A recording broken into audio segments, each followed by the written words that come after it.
Hello dear students, welcome back to Edupod. So ഇന്ന് നമ്മൾ നോക്കാൻ പോകുന്നുള്ളതെന്ന് വെച്ചാൽ പല സ്റ്റുഡൻസും നമ്മളടുത്ത് ചോദിക്കുന്ന കാര്യമാണ്, ഒരു ആവറേജ് സ്റ്റുഡൻറ്റിനെ കൊണ്ട് IIT ക്രാക്ക് ചെയ്യാൻ പറ്റുമോ എന്നുള്ളത്. സോ ഈ ഒരു വീഡിയോ കാണുമ്പോഴേക്കും നിങ്ങൾക്ക് എന്നെ ഒരു ആൻസറിലേക്ക് എത്തിച്ചേരാൻ പറ്റും. ഒരു ആവറേജ് സ്റ്റുഡൻറ്റിനെ കൊണ്ട് ക്രാക്ക് ചെയ്യാൻ പറ്റുന്നതാണോ JEE main and JEE advance എന്നുള്ളത്. സോ ഫസ്റ്റ് ഓഫ് ഓൾ, ആദ്യമായിട്ട് പലർക്കുമുള്ള ഒരു മിഥ്യാധാരണയാണ് ഒരു ഹൈ ലെവൽ IQ അല്ലെങ്കിൽ ഒരുപാട് ടോപ്പർ ആയിട്ടുള്ള സ്കൂളിൽ ടോപ്പർ, കോച്ചിങ് സെൻറ്ററിൽ ടോപ്പർ, അങ്ങനെ എല്ലായിടത്തും ടോപ്പർ ആയിട്ടുള്ള സ്റ്റുഡൻറ്റിന് മാത്രമേ IIT JEE ക്രാക്ക് ചെയ്തിട്ട് ഒരു IITകളിലേക്ക് എത്തിച്ചേരാൻ പറ്റുള്ളൂ എന്നുള്ളത്. സോ യാഥാർത്ഥ്യം എന്താണ് എന്ന് വെച്ചാൽ, കൺസിസ്റ്റൻ്റ് ആയിട്ട് എഫേർട്ട് എടുക്കുകയും അതോടൊപ്പം തന്നെ concept and problem solving skill, അതോടൊപ്പം തന്നെ കൺസിസ്റ്റൻസി, ഞാൻ മെയിൻ സാധനമായിട്ട് പറയുന്നത് കൺസിസ്റ്റൻ്റ് ആയിട്ട് എഫേർട്ട് എടുക്കുക, ദെൻ കോൺസെപ്റ്റ് ഇൻഡെപ്തിൽ അറിയുക, ദെൻ ഒരുപാട് പ്രോബ്ലം സോൾവ് ചെയ്യുക, ദെൻ എക്സാം കറക്റ്റായിട്ടും ആ ഒരു എക്സാം ഡേയിൽ മാക്സിമം മാനേജ് ചെയ്ത് ആ ഒരു എക്സാം ഡേ കറക്റ്റായിട്ട് കൊണ്ടുപോവുകയും ചെയ്താൽ ഏതൊരു സ്റ്റുഡൻറ്റിനെ കൊണ്ടും ഈ ഒരു സക്സസ് ഫോർമുല, അതായത് concept, practice, then revision, then consistency, അതായത് ഈ ഒരു സാധനം ഫസ്റ്റ് ഓഫ് ഓൾ കോൺസെപ്റ്റ് മനസ്സിലാക്കുക, ദെൻ ആ കോൺസെപ്റ്റിലുള്ള മാക്സിമം പ്രോബ്ലംസ് പ്രാക്ടീസ് ചെയ്യുക, ദെൻ പ്രാക്ടീസ് ചെയ്തത് മാക്സിമം റിവൈസ് ചെയ്യാൻ ശ്രമിക്കുക. ഈ ഒരു സാധനം കൺസിസ്റ്റൻ്റ് ആയിട്ട് പോവുകയാണെങ്കിൽ that is equal to your rank in JEE advance or JEE mains എന്നാണ് ഞാൻ പറയുക.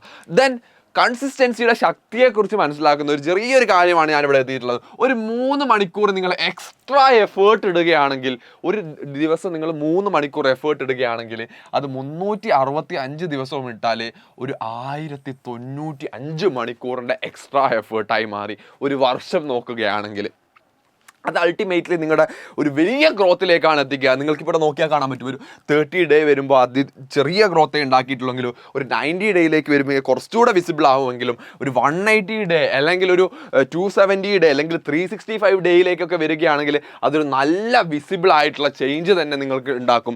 That is small daily effort, big result എന്നുള്ളതാണ്. ദെൻ ദി ടോപ്പർമാരായിട്ടുള്ള പോലും പരാജയപ്പെടുന്നതിൻ്റെ കാരണം എന്താണ് എന്ന് നോക്കും. അതായത് ഒരുപാട് പേര് നിങ്ങൾക്ക് അറിയാവുന്നുണ്ടാവും IIT ഡ്രീം ചെയ്തിട്ട് ബട്ട് ഒരു പക്ഷേ അവർക്ക് എത്തിച്ചേരാൻ പറ്റാത്തതിൻ്റെ റീസൺ ഒന്ന്, അവർ വളരെ കുറച്ച് മാത്രമേ പ്രാക്ടീസ് ചെയ്യുന്നു എന്നുള്ളതാണ്.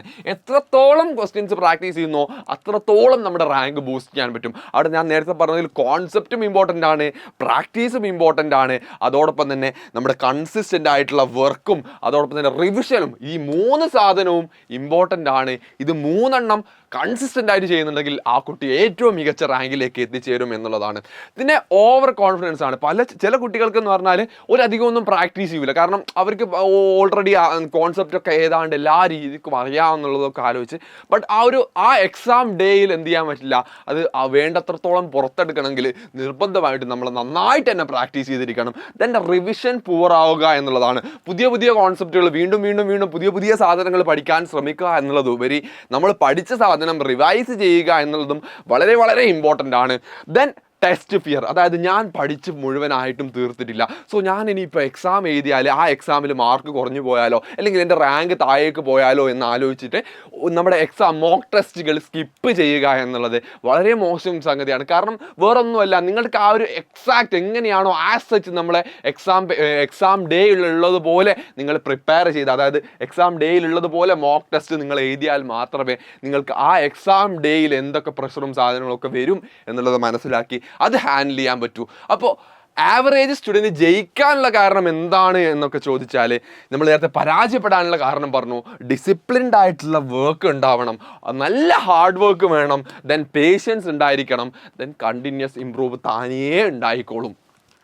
ദെൻ കമ്പാരിസൺ, ഇത് പറയുകയാണെങ്കിൽ നോർമലി എപ്പോഴും ആവറേജ് സ്റ്റുഡൻസ് പലരും IITകളിലേക്ക് എത്തിച്ചേരാത്തതിൻ്റെ മെയിൻ റീസണുകൾ എന്ന് പറയുന്നത് ഈ കമ്പാരിസൺ എന്ന വിഷമാണ് എന്നാണ് ഞാൻ പറയുക. കാരണം മറ്റൊന്നുമല്ല മക്കളെ, കാരണം നിങ്ങളൊക്കെ ആലോചിച്ച് നോക്ക്, എല്ലാവർക്കും പഠിച്ചോന്ന് തന്നിട്ടുള്ളത് ഒരേ ബുദ്ധി തന്നെയാണ്. ഒരു ചെറിയൊരു ലെവൽ ഓഫ് മാറ്റം എന്ന് പറയുന്നത് നമുക്ക് കിട്ടിയിട്ടില്ല ആ ഒരു കോൺസെപ്ഷ്യൽ അണ്ടർസ്റ്റാൻഡിങ് നമ്മൾ ഇനീഷ്യൽ ഡേയ്സിൽ ഉണ്ടാക്കിയിട്ടില്ല, അല്ലെങ്കിൽ ആ ഒരു ഫൗണ്ടേഷൻ്റെ പ്രശ്നമാണ് പല സ്റ്റുഡൻസിനും മെയിൻലി ഉണ്ടായിട്ടുള്ളത്. ഏതാണ്ട് ഒരു നിയർലി ജനറലി എല്ലാവരും സെയിം തന്നെയാണ്. അതിൽ ചെറിയ ചെറിയ എക്സെപ്ഷണൽ കേസുകൾ ഉണ്ടെങ്കിൽ പോലും നിങ്ങൾക്കൊരു IITകളിലേക്ക് എത്തിച്ചേരണമെങ്കിൽ as a perspective of a JEE മെയിനിലെ JEE അഡ്വാൻസിൻ്റെ പെർസ്പെക്റ്റീവിൽ നോക്കിയാൽ നിങ്ങൾക്ക് എല്ലാവർക്കും ഏതാണ്ട് ഒരു സെയിം ലെവൽ ഓഫ് ബ്രെയിൻ തന്നെയാണ് ഉണ്ടാവുക. ബട്ട് അതിൽ നിങ്ങൾ എത്രത്തോളം, അതായത് നമ്മൾ ആ ഒരു ഇനീഷ്യൽ ഡേയ്സിൽ ഉണ്ടാക്കിയിട്ടുള്ള പ്രാക്ടീസാണ് അതിനെ ഡിറ്റർമൈൻ ചെയ്യുന്നത് നിങ്ങളുടെ എത്രത്തോളം ലെവൽ ഉണ്ട് എന്നുള്ളത്. അപ്പോൾ നമുക്ക് ഒരു പക്ഷേ നമ്മളൊരു ഇനീഷ്യൽ സ്റ്റേറ്റിൽ നമ്മൾ ഒരു പക്ഷേ താഴേക്കായിരിക്കാം.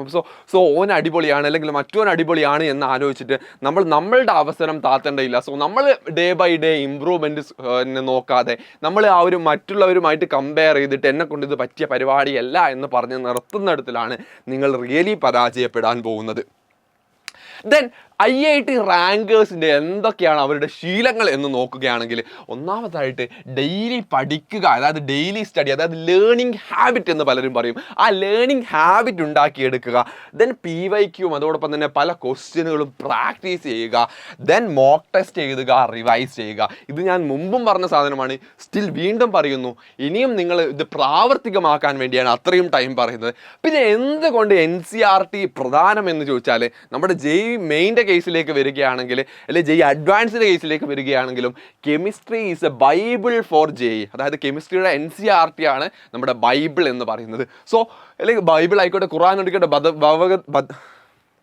ബൈബിൾ ആയിക്കോട്ടെ, ഖുർആൻ ആയിക്കോട്ടെ, ഭഗവത്ഗീതയും എല്ലാം JEEയുടെ പെർസ്പെക്റ്റീവിൽ നോക്കുകയാണെങ്കിൽ അത് കെമിസ്ട്രിക്ക് അത് NCERT തന്നെയാണ്. ദെൻ ഫിസിക്സിലും ഒരു പാർട്ട് വരെ നമ്മുടെ കോൺസെപ്റ്റും സാധനങ്ങളും ഒക്കെ നമുക്ക് അതിൽ നിന്നാണ് ഉണ്ടാകുന്നത്. ബട്ട് നമ്മുടെ മാത്തമാറ്റിക്സിൻ്റെ കേസിലേക്ക് വരികയാണെങ്കിൽ നമ്മൾ ഓവറായിട്ട് നമ്മൾ മാത്തമാറ്റിക്സിൻ്റെ NCERT ടെക്സ്റ്റ് ബുക്കിനെ ഫോളോ ചെയ്യില്ല. നമ്മൾ മെയിൻലി ആ ഒരു മെസ്ലൈനിയസ് ലെവൽ എക്സസൈസ്, അതിൻ്റെ മുകളിലുള്ള സാധനങ്ങളാണ് നമുക്ക് കൂടുതലും വേണ്ടിയിരുന്നത്. എങ്കിൽ പോലും നമ്മുടെ JEE മെയിൻ പെർസ്പെക്റ്റീവിൽ നോക്കുകയാണെങ്കിൽ അത്യാവശ്യം NCERT ബുക്കിന് പ്രയോറിറ്റി ഉണ്ട്. ദെൻ PYQ നമ്മൾ എന്തിന് PYQ ചെയ്യണം എന്ന് ചോദിക്കുന്ന ഏതൊരു സ്റ്റുഡൻറ്റിനോട് ഞാൻ പറയാനുള്ളത് എന്ന് പറഞ്ഞാൽ, അത് എങ്ങനെയാണ് എക്സാമിൻ്റെ പാറ്റേൺ എന്ന് നമ്മൾ മനസ്സിലാക്കണം. ഓവർ പ്രിപ്പറേഷൻ എന്ന് പറയുന്നത്, അതായത് നമ്മൾ പലരും ചെയ്യുന്ന കാര്യമാണ് ഒളിമ്പിയാഡ് ക്വസ്റ്റ്യനുകൾ. അതായത് ഒളിമ്പിയാഡ് ക്വസ്റ്റ്യൻ്റെ പ്രശ്നം എന്ന് വെച്ചാൽ, ഒന്ന് അത് ഡിസ്ക്രിപ്റ്റീവ് എക്സാം ആണ് പലതും. അതിൽ നമ്മൾ ഒരുപാട് അപ്രോക്സിമേഷൻ നമ്മൾ സ്വന്തമായിട്ട് science we can approximate that എന്നൊക്കെ പറഞ്ഞിട്ട് ചെയ്യേണ്ടി വരും. സോ അങ്ങനത്തെ നമുക്ക് ആക്ച്വലി എന്ത് ചെയ്യുമെന്ന് വെച്ചാൽ നമ്മുടെ ടൈം ഒരുപാട് വേസ്റ്റ് ചെയ്യും. സോ ആ ഒരു ഒളിമ്പിയാഡ് ലെവൽ പല ക്വസ്റ്റ്യനുകളും നമ്മൾ ചെയ്യണോ എന്ന് ചോദിച്ചാൽ ഞാൻ ഒബ്വിയസ്ലി പറയുക ചെയ്യേണ്ട എന്നുള്ളതാണ്. പിന്നെ എന്താണ് എക്സാമിൻ്റെ ഡിഫിക്കൽട്ടി ലെവൽ എന്നുള്ളത് നമ്മൾ മനസ്സിലാക്കണം. അത് നമുക്ക് മനസ്സിലാക്കാൻ ഏറ്റവും നന്നായ ഒരു കാര്യം എന്ന് പറയുന്നത് PYQ പ്രാക്ടീസ് ചെയ്യുക എന്നുള്ളതാണ്. ദെൻ ഇമ്പോർട്ടൻ്റ്, അതായത് പ്രീവിയസ്ലി ഒരുപാട് വട്ടം ഏതൊക്കെ ഏരിയകളിൽ നിന്നാണ് ക്വസ്റ്റ്യനുകൾ ചോദിച്ചിട്ടുള്ളത് എന്ന് നമുക്ക് മനസ്സിലാക്കാൻ പറ്റും. ദെൻ ആ ഒരു കോൺഫിഡൻസ്, അതായത് നമ്മളിപ്പോൾ ഒരു പ്രീവിയസ് ഇയർ ചെയ്യാനിരുന്ന് നമുക്ക് ഏതാണ്ട് ഒരുപാട് ക്വസ്റ്റ്യനുകൾ കിട്ടുന്നുണ്ടെങ്കിൽ അത് നമുക്ക് തരുന്ന ഒരു ബൂസ്റ്റ് ഉണ്ട്, കോൺഫിഡൻസ് ബൂസ്റ്റ്. അത് മറ്റൊന്നിൽ നിന്നും നമുക്ക് കിട്ടൂല. ദെൻ മോക്ക് ടെസ്റ്റിൻ്റെ ശക്തി എന്നുള്ളത് നോക്കുകയാണെങ്കിൽ, ഒന്നാമതായിട്ട് പറയുകയാണെങ്കിൽ ആ ഒരു ഇപ്പോൾ നമ്മുടെ IIT JEEയിലേക്ക് പറയുകയാണെങ്കിൽ, പേപ്പർ 1 പേപ്പർ 2 എന്ന് പറഞ്ഞിട്ട് 2 പേപ്പറുകളുണ്ട്. അത് 3 മണിക്കൂറായിരിക്കും. ദെൻ നമ്മുടെ JEE മെയിൻ്റെ കേസിലേക്ക് വരികയാണെങ്കിൽ 3 ഹവർ എക്സാമാണ്.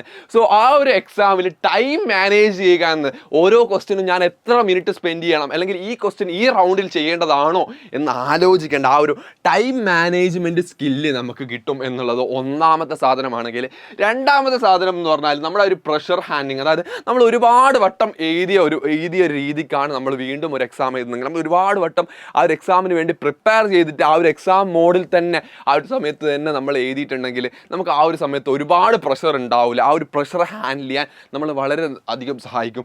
മറ്റൊന്നാണ് പെർഫോമൻസ് ട്രാക്കിംഗ്. ഞാൻ എത്രത്തോളം ഇമ്പ്രൂവ് ആയിട്ടുണ്ട്, ഓരോ ദിവസവും എനിക്ക് ഓരോ മോക്ക് ടെസ്റ്റിലും വരുമ്പോൾ എൻ്റെ സ്കോർ ഇമ്പ്രൂവ് ആവുന്നുണ്ടോ, അല്ലെങ്കിൽ എനിക്ക് എന്തെങ്കിലുമൊക്കെ ഇമ്പ്രൂവ്മെൻറ്റുകൾ ഫീൽ ചെയ്യുന്നുണ്ടോ, അല്ലെങ്കിൽ ഞാൻ എവിടെയൊക്കെയാണ് പഠിച്ചതിൽ മിസ്റ്റേക്ക് സംഭവിച്ചിട്ടുള്ളത് എന്നൊക്കെ മനസ്സിലാക്കാനുള്ള ഒരു പെർഫോമൻസ്, നമ്മുടെ പെർഫോമൻസ് ട്രാക്ക് ചെയ്യാനുള്ള ഏറ്റവും നല്ല ഗുഡ് സാധനമാണ് മോക്ക് ടെസ്റ്റ് എഴുതുക എന്നുള്ളത്. ദെൻ മറ്റൊന്നാണ് മിസ്റ്റേക്ക് ബുക്ക് എന്ന് പറയുന്നത്. ഓരോ തെറ്റും എഴുതും, അത് വീണ്ടും അതായത് നമുക്ക് പലർക്കും എന്നുള്ള സാധനം എന്ന് പറഞ്ഞാൽ ഓൾറെഡി തെറ്റിച്ച സാധനം തന്നെയാണ്. ആ ഒരു കോൺസെപ്റ്റിൽ എന്തോ ഒരു പ്രശ്നമുള്ളതുകൊണ്ടായിരിക്കും നമ്മളത് തെറ്റിച്ചിട്ടുണ്ടാവുക. അപ്പോൾ ആ കോൺസെപ്റ്റ് നമ്മൾ വീണ്ടും റിവൈസ് ചെയ്യാനും നമുക്ക് ഏറ്റവും നല്ല സാധനമാണ് മിസ്റ്റേക്ക് ബുക്ക് എന്ന് പറയുന്നത്. അതിൽ നമുക്ക് വീണ്ടും ആവർത്തിക്കരുത്, അതായത് നമ്മൾ തെറ്റിച്ച സാധനം തന്നെ വീണ്ടും തെറ്റിക്കാതിരിക്കാനും നമ്മളെ മിസ്റ്റേക്ക് ബുക്ക് സഹായിക്കുന്നതായിരിക്കും. ദെൻ റിയാലിറ്റി ചെക്ക് പറയുകയാണെങ്കിൽ, ഷോർട്ട് കട്ട്സ് ഇല്ല, മാജിക് ഇല്ല, അതായത് മായമില്ല, മന്ത്രജാലങ്ങളില്ല എന്ന് പറയുന്നത് പോലെ നമുക്ക് ഷോർട്ട് കട്ട്സോ അല്ലെങ്കിൽ മാജിക്കോ ഒന്നുമില്ല. കൺസിസ്റ്റന്റ് വർക്ക് മാത്രമേ നിങ്ങളെ IIT-കളിലേക്ക് അല്ലെ NIT-കളിലേക്ക് എത്തിക്കുകയുള്ളൂ. ഇതെന്ത് ഒരു ആവറേജ് സ്റ്റുഡൻറ്റിന് നമ്മൾ കൺക്ലൂഡ് ചെയ്യുകയാണ്, ഒരു ആവറേജ് സ്റ്റുഡൻറ്റിന് IIT കിട്ടും.